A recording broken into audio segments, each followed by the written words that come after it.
Hello, ladies and gentlemen. Welcome to the Gamehub. I'm your host, Gamer K, and it's another idea video, and this one's been on my mind for a couple years now, and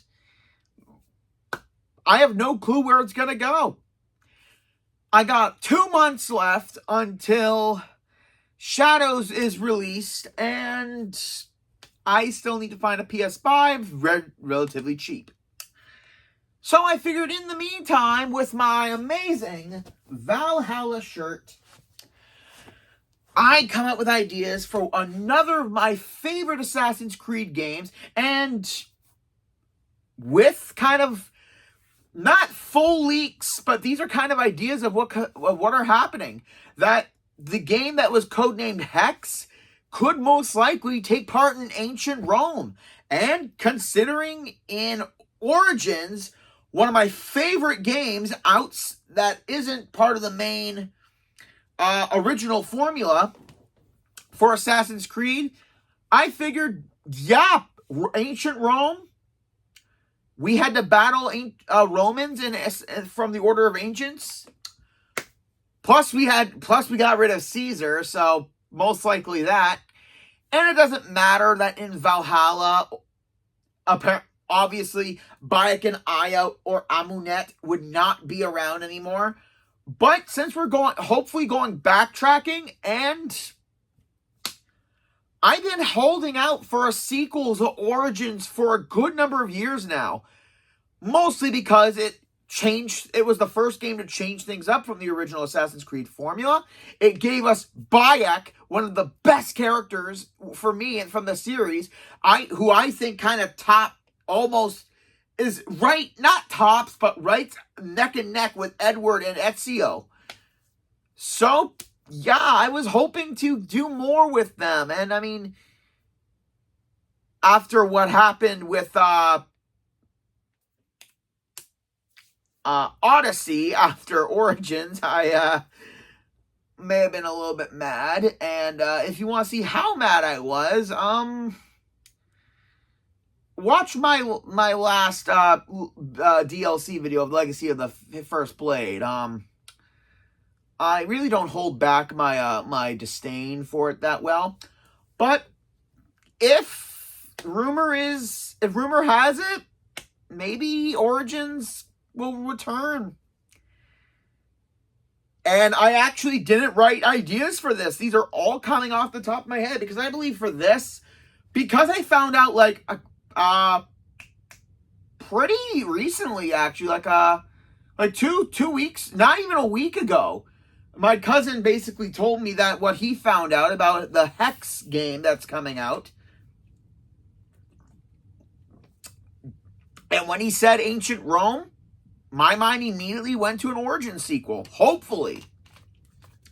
So, ladies and gentlemen, thank you for joining me. Sit back, relax, and enjoy this dumb geek talk about ideas for Assassin's Creed Origins sequel. Don't know what they could call it, but let's get down to it. So obviously,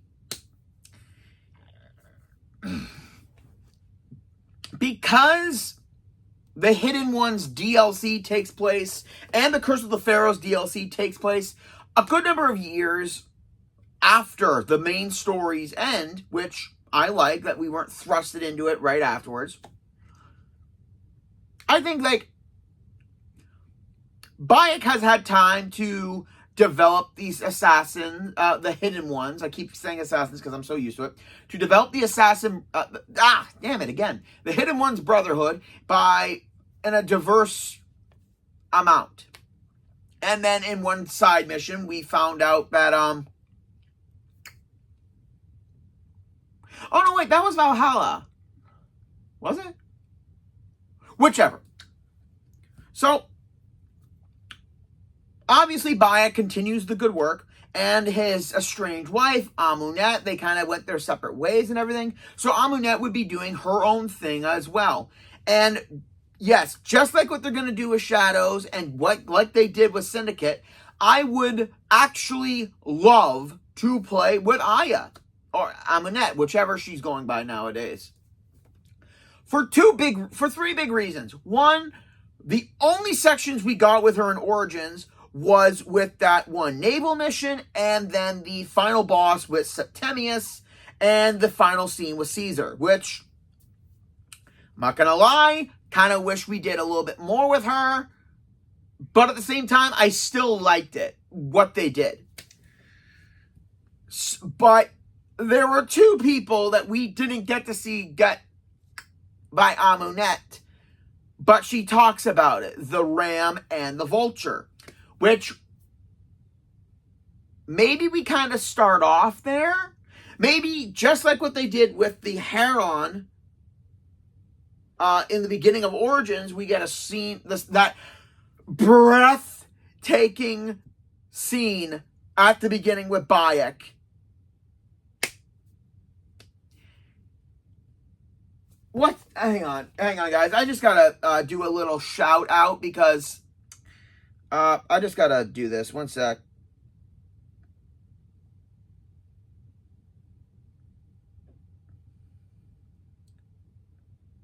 Where is it? I do not care.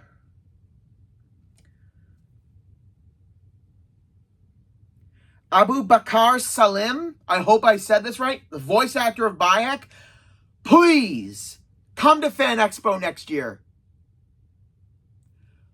I would love to meet you, sing your praises. And I know a lot of gamers would really love to have you there too, because we don't get enough Assassin's Creed people at Fan Expo. We almost did this year, but because of work restrictions, didn't happen. So we would love to have you here. So I'm just throwing out there in this video. If this video makes it to anyone at Ubisoft or any of the actors of Assassin's Creed, I sing you praise, guys.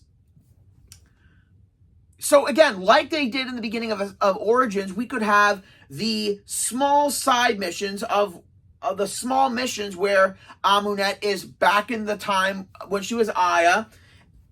And yeah, we also know that she's one of the hidden one of the Isu, the ones who came before. Thanks for that, Legacy of the First Blade. A 3-episode thing just to tell us, yeah, that.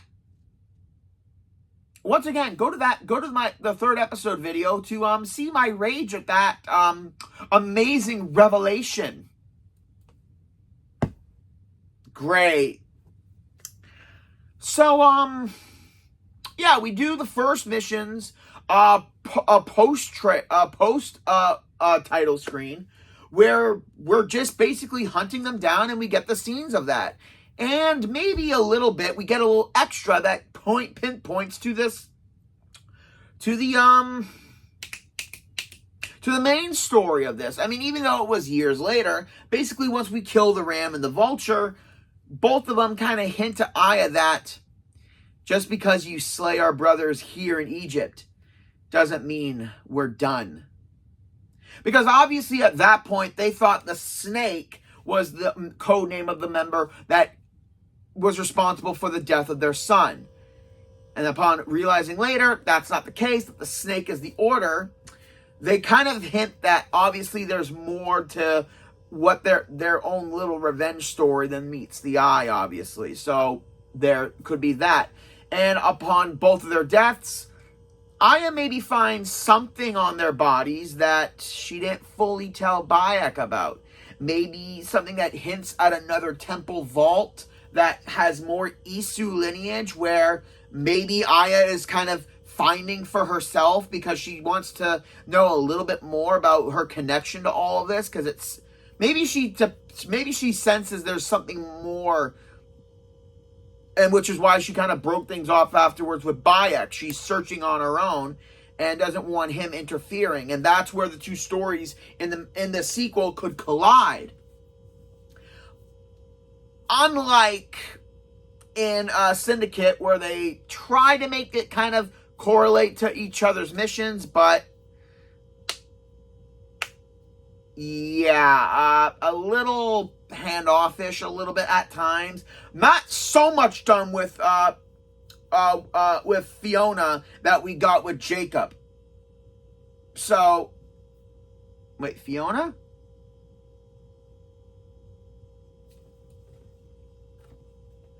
Evie, what? Evie.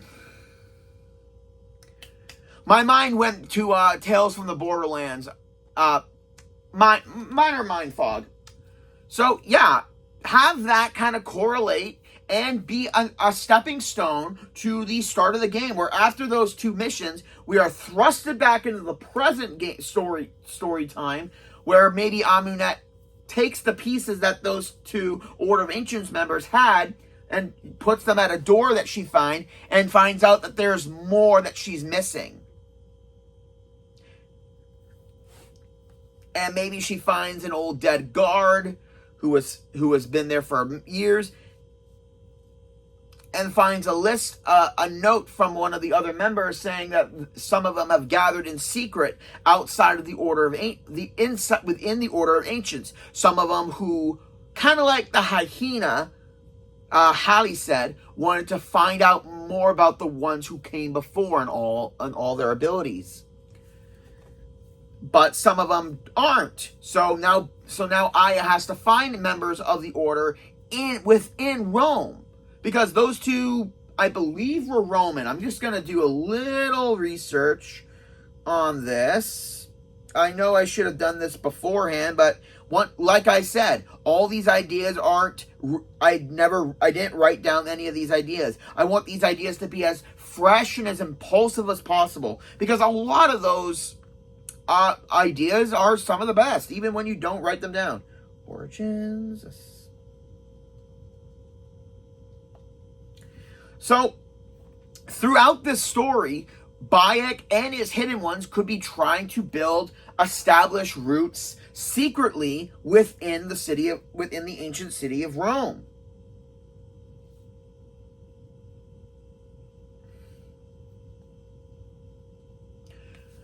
But obviously, there are members in Rome who have been there for centuries, who have been there for many, many years, and they're not going to fully back down. And along this way, we will find members throughout the city and throughout their many, many mischievous deeds.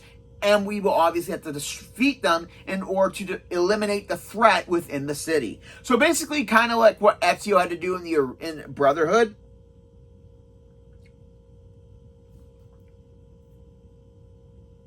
So once again, I love this. Okay, let's see. Okay.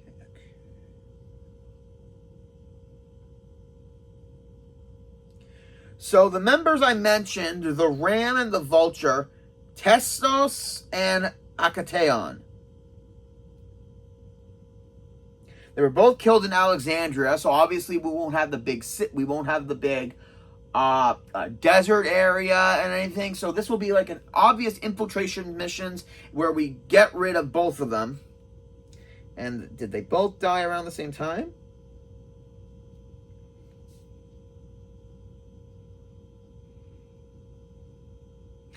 Okay, so yeah. The first one, the Vulture, was killed first, and then the Ram tried to kill Aya at her home, so Aya kind of got him there.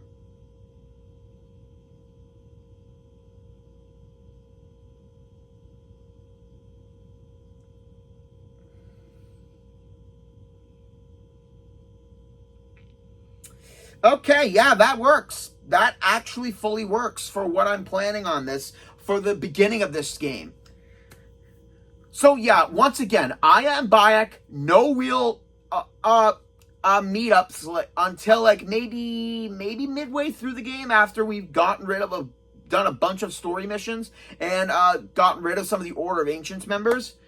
And maybe or Amunet is obviously trying to hide her whole goal from Bayek, but little does she know that he maybe have found a piece of what she's looking for from one of the members that he already got rid of, but instead of telling her upright, suspects that she's hiding something, so doesn't really tell her all the way. Because obviously their marriage strained after Helmut's death and everything. But obviously, they still care for each other. But at the same time, the breakup could strain the trust between them. Considering the last time he trusted her, Cleopatra basically screwed them over. So there's that too. It's one of those bits in Assassin's Creed where we are behind on the bad guys, but we build them up, just like we did in Revelations, Assassin's Creed 3, Brotherhood, Syndicate. So yeah, we're dismantling them from within, and I do love that. What we could do. As far as gameplay goes, I say they kind of skeet back on what made Odyssey and Valhalla the basic fan base punching bag that they were, and go back to use and kind of have similar stuff, but still keep in touch with what Mirage did, and have very little types of weaponry. I mean, at least for Amunet, keep her stealth-based while having Bayek go into combat with his swords, his shields. But let's not go so overpowering and overboard with the weapon base. So there's that kind of idea. Keeping obviously still having the combat sections, because obviously there's going to be the Colosseum in Rome. So why not do what we did in Crocodilopolis and do the tournament battles where we fight legendary fighters?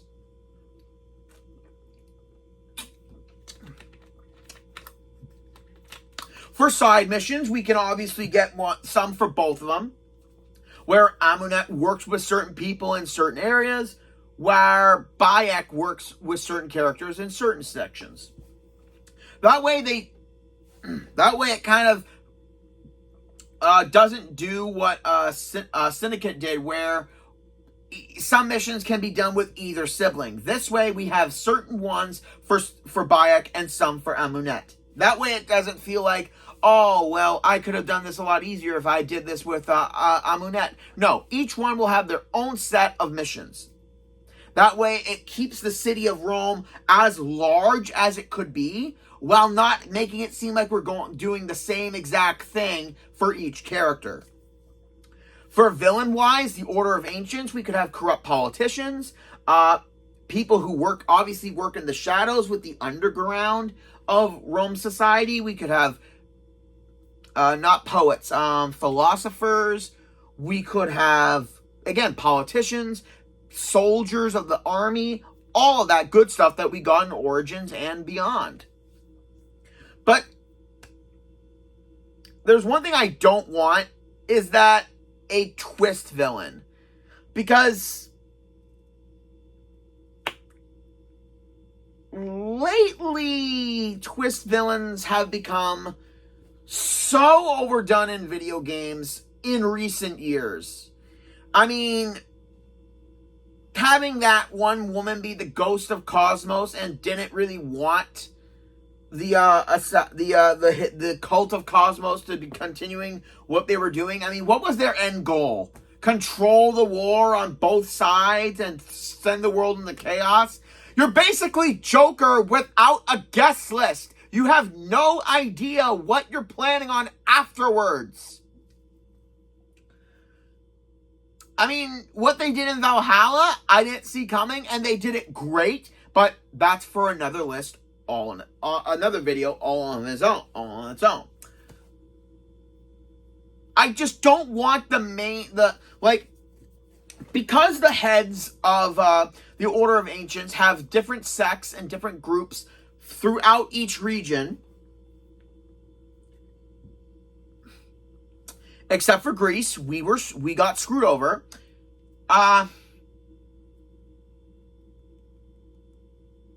Again, don't have it be a high political figure who helps us out a lot and then turns out they're the hidden final boss. Please don't do that. I'm really irritated with that cliche, and it really gets on my nerves when I'm proven right way early in the game. It sucks. But again, have a good amount of Order of Ancients members for us to find. I mean, in Syndicate, Evie only got to kill 2 of them. But again, make them great. Make them really good. As for code names, I don't really know. But considering they were based on objects in Valhalla, and in Origins they were based on animals that are found within Egypt itself: lions, hippos, lizards, hyenas, and all of that stuff. And while in Mirage there were, again, not that many good, great ones, they were still based on the Hebrew words for certain mythical creatures, such as a ghoul, a demon, a Bahamut, a fairy, or an enchantress, and all that other fun stuff. So I like how it correlates to the region. So maybe their code names could be named after the Roman gods, like Mars, Venus, Vulcan. But obviously, just because it's a male god name doesn't make it a male target. So they could really screw us over. Like Vulcan having to be the smith could be a woman who through her ways orchestrates certain people to doing her bidding and to build an armory of gossip in order to discredit someone who's in a higher power and they're a threat to the order. So again, it doesn't have to be so on the nose about it, but something like that could definitely give my curiosity and my intrigue of who this target is, and then the scenes with them have to be grand. It has to be on the level of Valhalla and Origins, and not on somewhat of the level that they did for Mirage, but at the same time, make it even more elevated. And I did say that Valhalla and Origins had the best White Room scenes in recent years. In recent years, they had the best. I mean, just comment on the length of Valhalla all you goddamn want. I don't care. The death scenes of the Order of Ancient members were flawless. Even the minor ones got good ones. They weren't anything spectacular, but at least we got to talk with them and see their point of views on stuff. So, yeah, we got that.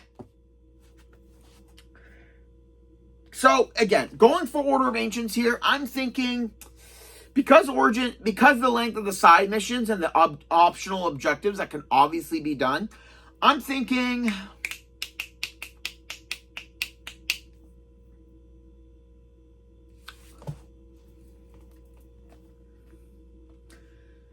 Thank you.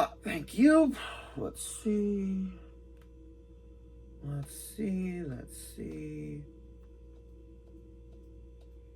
Luckily, I don't get rid of my stuff afterwards. Let's see. 1, 2, 3, 4, 5. 1, 2, 3, 4, 5, 6, 7, 8, 9, 10, 11, 12 were done in Origins. 10 minus the 2 that were obvious. The 3 that were taken off, 2 off screen, and 1 taken out right away at the opening. And Valhalla had a smorgasbord of them. So, and Mirage had, I believe, 5 main ones, because we got them right away at the start, but their identities and everything were kept a secret, and I love that. So, to keep it kind of unbalanced, let's do an uneven 13. 7 for Aya, 6 for Bayek. That way Bayek can get at least 1 that has the piece that Amunet's looking for, while Amunet's, most of them will have the item. Will have the artifact that opens the door. So, like, they found the keys that they needed to open that vault, but to ensure that the other brothers who didn't know what they were doing, they were distributed amongst the members who knew the secret. Also including the Ram and the Vulture, who were allied with the hidden cause of these members of the Brotherhood, or of the Order of Ancients. So counting the 2, 1 for Bayek, and out of the 7,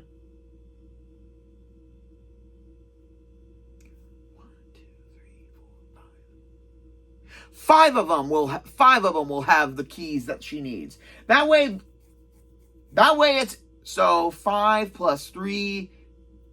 That would equal 8 pieces to open the gate, to open the door to that temple that is found and in Rome, before the start of the game, before the whole thing starts, and Bayek arrives in Rome as well after hearing words of the shadows of the order are claiming have a tight grip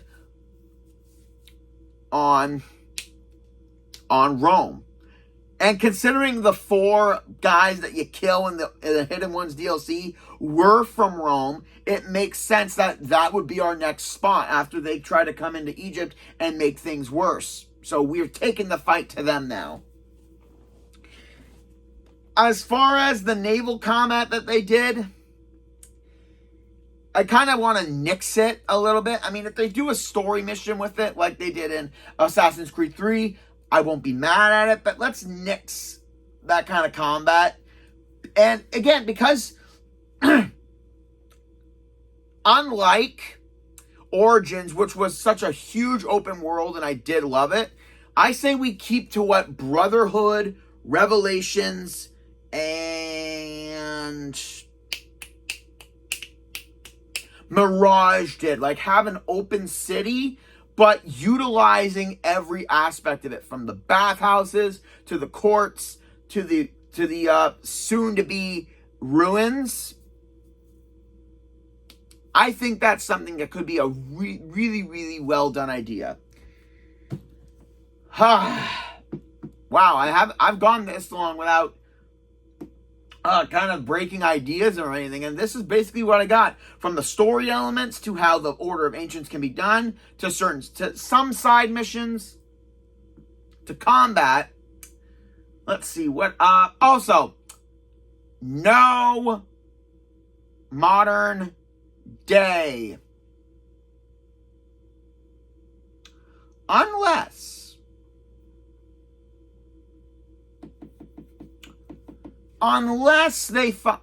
Rebecca, Sean, and William, and also Bassem, now that he's joining them, instead of probing more about his memories and everything, what if they what if they kind of search through someone else's memories because Lila, who was from Origins to Odyssey and then Valhalla, because she was working with Abstergo at the time, maybe they do have some of the data from that, and they try to find maybe Lila sends them a hint, sends them from the Animus, or in that machine, data of a possible temple that can give them a little bit more insight.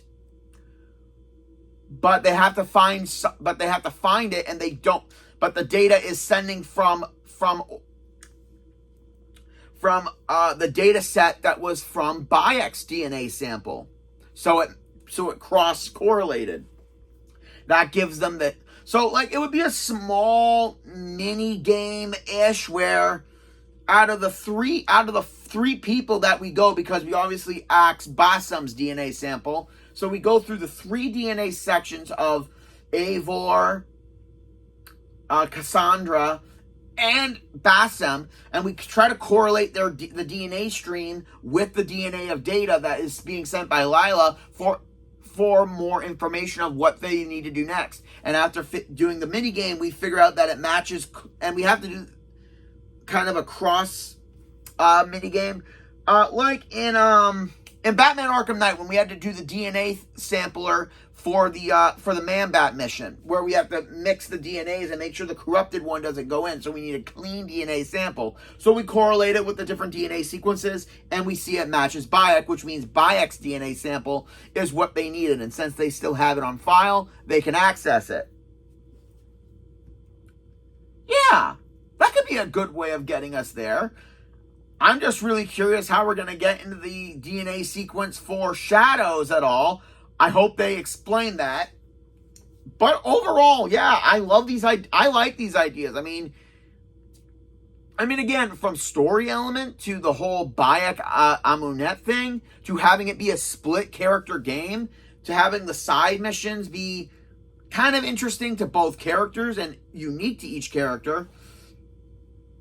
The Colosseum battles could be grand and epic, so we can actually use the Colosseum as it was intended and not as a theater mission, a brotherhood, which I still love, by the way. I'm not gonna deny that. Or the frickin' tomb mission that we also got from it. But yeah, using it as a combat arena will be great. Having the Order of Ancients members be so spread out throughout the map in their own sections, having their codenames be referenced to the Roman gods. Again, there's plenty to work with there, and especially the Roman buildings. I mean, yeah, playing it in Brotherhood many years ago was great. After I'm done this video, I'm most likely going to replay the Ezio collection. Well, not replay the Ezio collection. Start up the Ezio collection again for a little bit of nostalgia. I really think that this could be a great idea for the next Assassin's Creed game. And if we are going back to Rome, Bayek and Amunet are the perfect ones to go venture forth. So that's it for this week's ideas, ladies and gentlemen. My Assassin's Creed Origins sequel ideas. Give me your honest opinion. What do you think of these ideas? Am I going off the mark a little bit? Or am I kind of on the right track? What do you guys think is codename Hex? I originally thought it was going to be in the Salem witch trials and everything, and our assassin character is someone who saw an assassin get killed and burned as a witch, but was really an assassin. And she grew up to become an assassin on her own in order to defend the women who are perpetrated to be witches. That was a bit of a stretch, I'm not going to lie. But what do you guys think about these ideas? Give me your ideas down below if you want. Like, comment, subscribe down below, and join me next week, guys, where I'm in for a painful download as I jack into some moments from the worst game of a series. And just like the theme, I'm going to be ranking these scenarios before the big battles. This is Gamer K, logging out.